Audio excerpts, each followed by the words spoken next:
Hello and welcome to a Tin Dog podcast, talking about Wish World, which is episode 7 of the Gatwa years, the second year.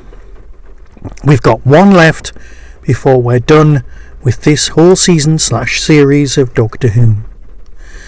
And then there's the long wait until the war between the land and the air. Sea.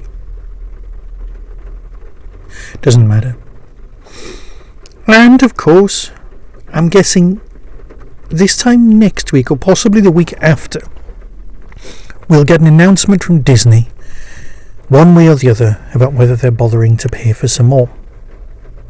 I'm thinking that they'll want to go over the figures and look at the downloads versus how much it actually costs for them to make stuff, and then they'll come to a conclusion, then they'll do an announcement. And then they'll pay for another 2 seasons. So we'll either get another 2 seasons or nothing, and then it'll revert back. That's fine. We need to just accept that these things are beyond our control.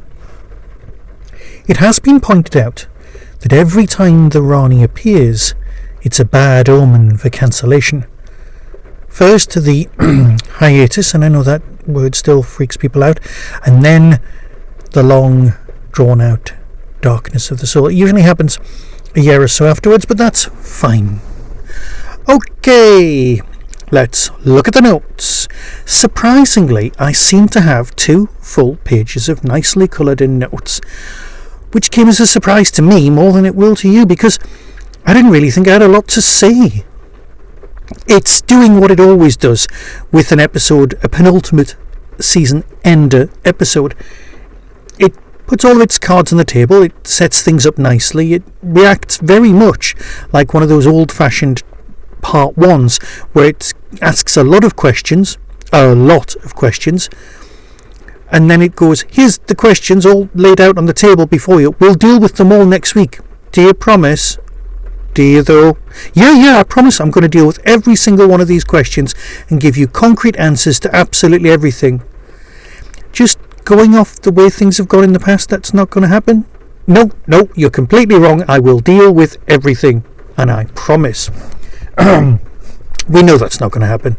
We know we've got a handful of questions in our head about how stuff works, how stuff fits together, what's going on, and not all of it's going to be answered. This is Rusty, after all, Mr. T. Davies, giving us his version of Doctor Who. See, we'd been tricked. No, we hadn't. We'd allowed ourselves to trick ourselves. Russell was producing a certain type of Doctor Who, and then he went away and stopped doing it and started writing other, what we saw as more challenging stuff like Years and Years. And then we thought he'd come back and he'd start doing a cross between his Doctor Who and the scary, dark Years and Years stuff. But what he actually did was up the campness level and then continue to produce the same sort of Doctor Who he was doing in the first place, and then people were surprised. This is how he sees Doctor Who. He's got his hands on a nice gimmick, which is the gods, and that's supposed to last... will it last 4 seasons or 2? I'm guessing 2, because he has no idea or control over whether it's going to last beyond the 2. These things are beyond his control. So the chances are that this time, next week, the gods will be dealt with. All the pieces will be back in the box, so that him or somebody else, whoever takes over or whoever continues, or even if it's himself, gets to play with the toys properly. Mavity could end this time next week. That is something I'm particularly excited about. That's the thing I'm actually arguably more excited about than anything else to do with this Doctor Who. Oh, can I just say, I'm sat in my car at lunchtime talking to you, which is why you can hear the rain on the roof of the car. I do apologise, but it was the only place that I could talk enthusiastically without being stared at like an idiot. And to be fair, I'm still probably going to get stared at like an idiot. So, what we've got here is a massive selection of questions. We've got some answers, but the answers just raise more questions. The main question for me, and you know what, I'm supposed to go through the motions and go through lots of other stuff, but let's cut to the chase and speak to the elephant in the room, not the bone giant things that do look a lot like an Ergon. Possibly, arguably, maybe it's not. They do look great. The bone palaces look fabulous. They are arguably absolutely pointless, but they're not really there. And I think that's the important bit. They're kind of phasing in and out of existence, which is why they don't squash people, but everyone's aware of them, which leaves you more to believe that they're part of the whole Omega universe thing. You see, I've said the word. I've said Omega. It's best if we just deal with it now. The Rani, historically, is a scientist. Now, I freaked at this when I saw her turn people into ducks in the kind of fairy tale kind of a way. Which is weird, because it's the sort of thing I'd kind of enjoy on Big Finish. Am I a snob? I guess so. So she starts turning people into flowers and ducks and kidnapping children in a very old Hansel and Gretel kind of a way. More of a Rapunzel thing, but we'll leave it there. That's the traditional, original Rapunzel. Shall we just crash on? Yes, let's do that. It was the way she used the vibrations coming from her mouth. Was it a sonic attack? Was it an unspoken magic word? The Rani would be the Time Lord most... Right, okay, she graduates from school and she gets voted person least likely to be using magic. So perhaps the whole magic thing just really annoys her beyond belief, and that's why she's embraced it in order to kill it, in order to get rid of it. Yes, I know Omega in his original 1970s persona with the great big pointy hat, which was hollow from the inside, and all that was left was his ego. That one, I should have been a god! I know, see, I can't actually be bothered to sample it. I just need to do the impression. Let's move on. So he thinks in his own head he should have been a god, but everyone else who was a god is turning up from the pantheon. However, there were a variety of other gods mentioned in the hairdressing story who were just kind of fine for the Doctor to leave be. He doesn't want to kill all the gods, apparently, although that would be a perfectly decent and good idea. Omega wanted to be a god, but how would anyone else know? The Doctor's going to have to report that back. Omega, I mean, let's face it, everyone claims to be the first Time Lord. I love the Big Finish idea that Omega is only called that because he got the single worst grade at school versus everyone else. Then you've got the Rassilon Omega and the other being the Doctor, which would make sense to the Timeless Child. And there's a lot of baggage that I'm bringing to the party that isn't really needed or needs to be gone into. But I can't help it, and I know there's a lot of other Doctor Who fans who are bringing the same own homegrown baggage with them. The Rani is a pure scientist, which annoyed me, and then I remembered the one thing that she did that annoyed everyone, and annoyed me at the time when I was, 13? It's the mind that she's got that turns someone into a tree. She changes their biological structure and they become a tree that could still bend their branch and save Perry. It was shit then and it's shit now. Okay? I'm sorry, pardon my language, it just was rubbish. Right? It didn't fit. She's a scientist, she's turned someone's cycle, I get it, right? That would work on radio if you can't see the dodgy tree that's made out of plastic. When people talk about the dodgy Doctor Who effects, I will defend most of them with my dying breath, but never that one. The interactive talking, no, they never talked. Moving trees was always... And that's what we got more of here. But there was no scientific explanation. Even pseudoscience, I'm willing to believe. Let's face it, I'm a Doctor Who fan, I'm willing to believe most shit. But not that. So the Rani who could change someone into a tree, and it annoyed me then, it annoys me now. Then she goes off and gets her nose pierced, and then in the next scene, oh my god, the Flash Gordon Skytrike that she's used to nip to the shop to get some ham. Yes, everyone pay attention to that. Dodgy sky bike effect. What is it? What are they called? A Segway? It's a sky Segway that she's used to nip to the shops to pick up some ham. Because let's face it, Tesco's aren't delivering to this strange 1950s utopian world where things fall through tables. Okay, other crap that I need to talk about. Rogue turning up on the TV, who's trapped in a hell dimension. There's a lot to unpack there. There's too much to unpack, and I'm almost guaranteed that it's not going to be gone into next week. Right? Okay, he was a tiny man on a tiny screen in a tiny distance. Who else thought, is that Captain Jack? He could have been Captain Jack, and I know, right? You don't need to message me about this, I know, but I'm quite happy to have him back. I don't actually care. I just want John Barrowman back. I also want my number 50 Big Finish Torchwood. I just want to hear it, okay? It's too much to ask. Time's passed. Let me hear it, please. The Missing Torchwood. It's not like it was broadcast and I forgot to record it. It's out there somewhere. Sorry. Calm. Rogue is just a replacement for Captain Jack. An attractive man for the Doctor to fall for. And in this case, he actually could fall for him. Okay, I've got it. Yes, there's a whole extra storyline where he's on the run. There's too many parallels for him not to be just an updated, younger, more attractive. You know what I mean? It's all that business. Oh, can I just say that moment where the Doctor was saying he was an attractive man and I was like, oh, you can't talk like that, you'll get arrested. That was positively chilling because that whole alternative Earth thing was very prisoner-esque. Like everyone knows what's going on but nobody's allowed to rebel against it. The unit being an insurance company works great. I like all of that. And I like, the tech supervisor, Sue Tech, now being back to being a tease maid like she was in the Beatles story, which obviously my feelings on that one. But Captain Jack could have just been that character and it would have made a tiny bit more intelligence. The Hell Dimension, what's all that about? I don't know. Rogue's storyline still takes place in the Mavity timeline. Should we call it that? Let's go with that. That sounds actually like I've thought things through. Well, do I care?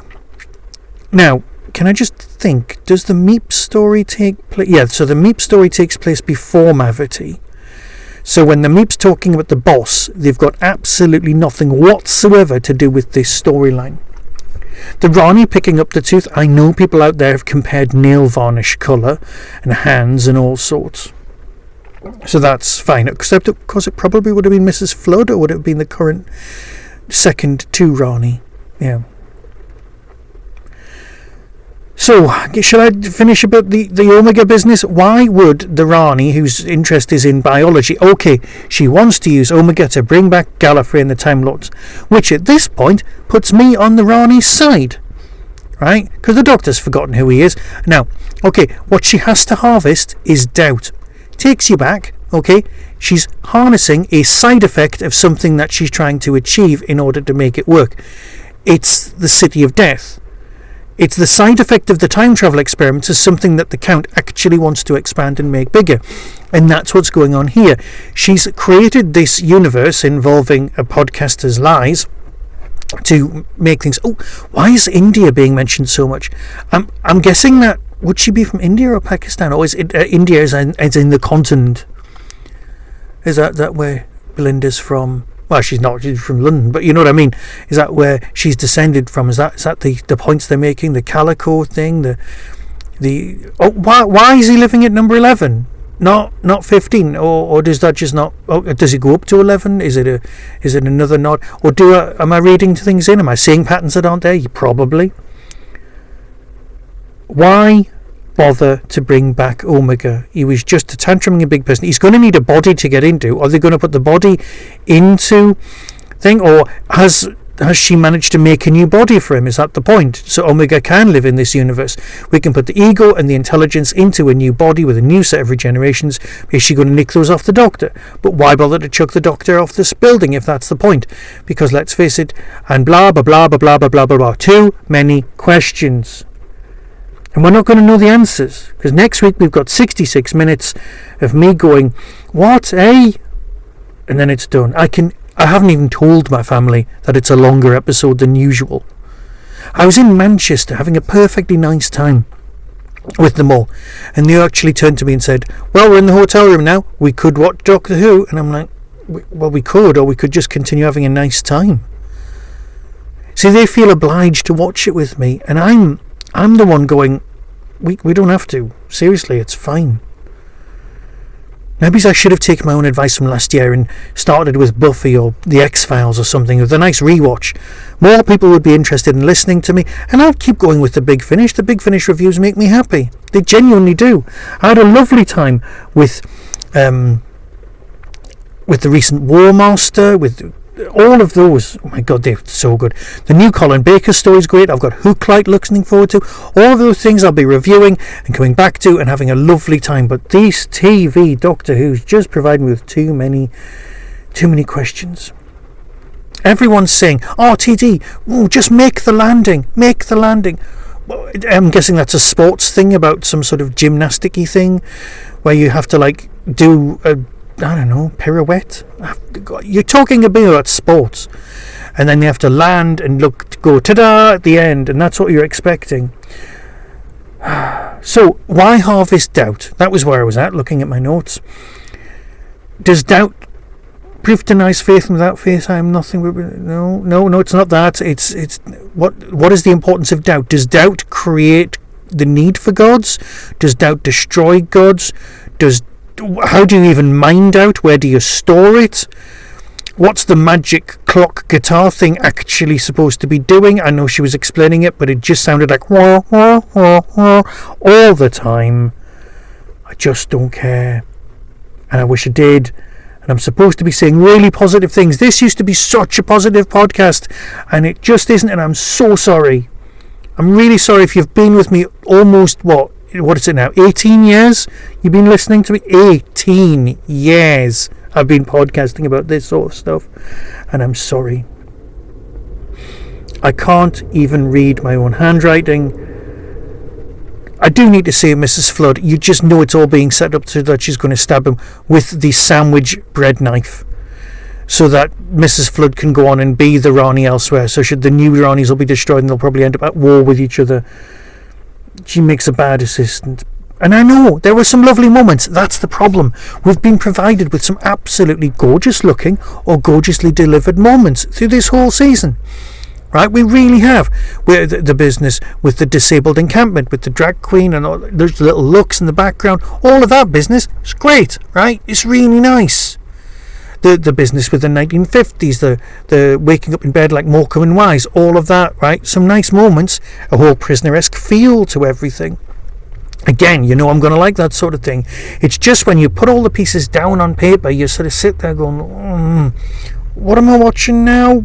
Should I be enjoying this more? I'm so trying. Maybe I just need to stop. Here's a quick question that's unconnected with anything. Dug-a-Doo. Can we not enter Dug-a-Doo into Eurovision as our entry for next year?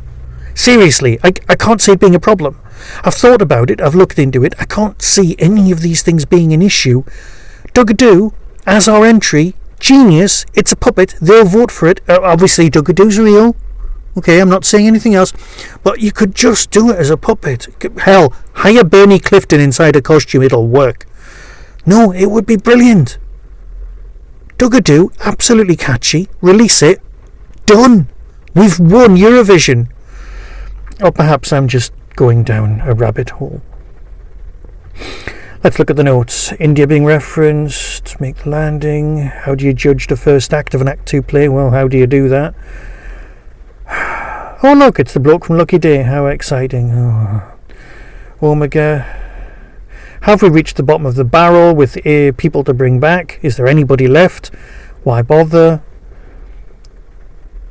And meet the mute. You know what? I think I'm done.